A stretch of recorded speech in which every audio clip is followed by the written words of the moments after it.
qalblar Allohning zikri ila orom topsin, xotirjam bo'lsin. Butun dunyo bo'yicha eng salobatli inson bo'lsin. Alloh bilan doimo bog'lanib tursin. Allohdan bir zum chetda qolmasin. Ana shunda inson haqiqiy mo'min bo'ladi. Haqiqiy zokir bo'ladi. Haqiqiy banda bo'ladi. Bandaligini tushunib yetib, Robbisini robligini anglagan bo'ladi. Ana shu haqiqatdir. Chunki Alloh bandani yaratib qo'yib bor ketaver demagan.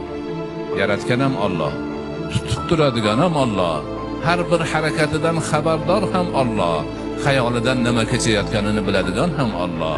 Hammasi Allohning nazari ostida.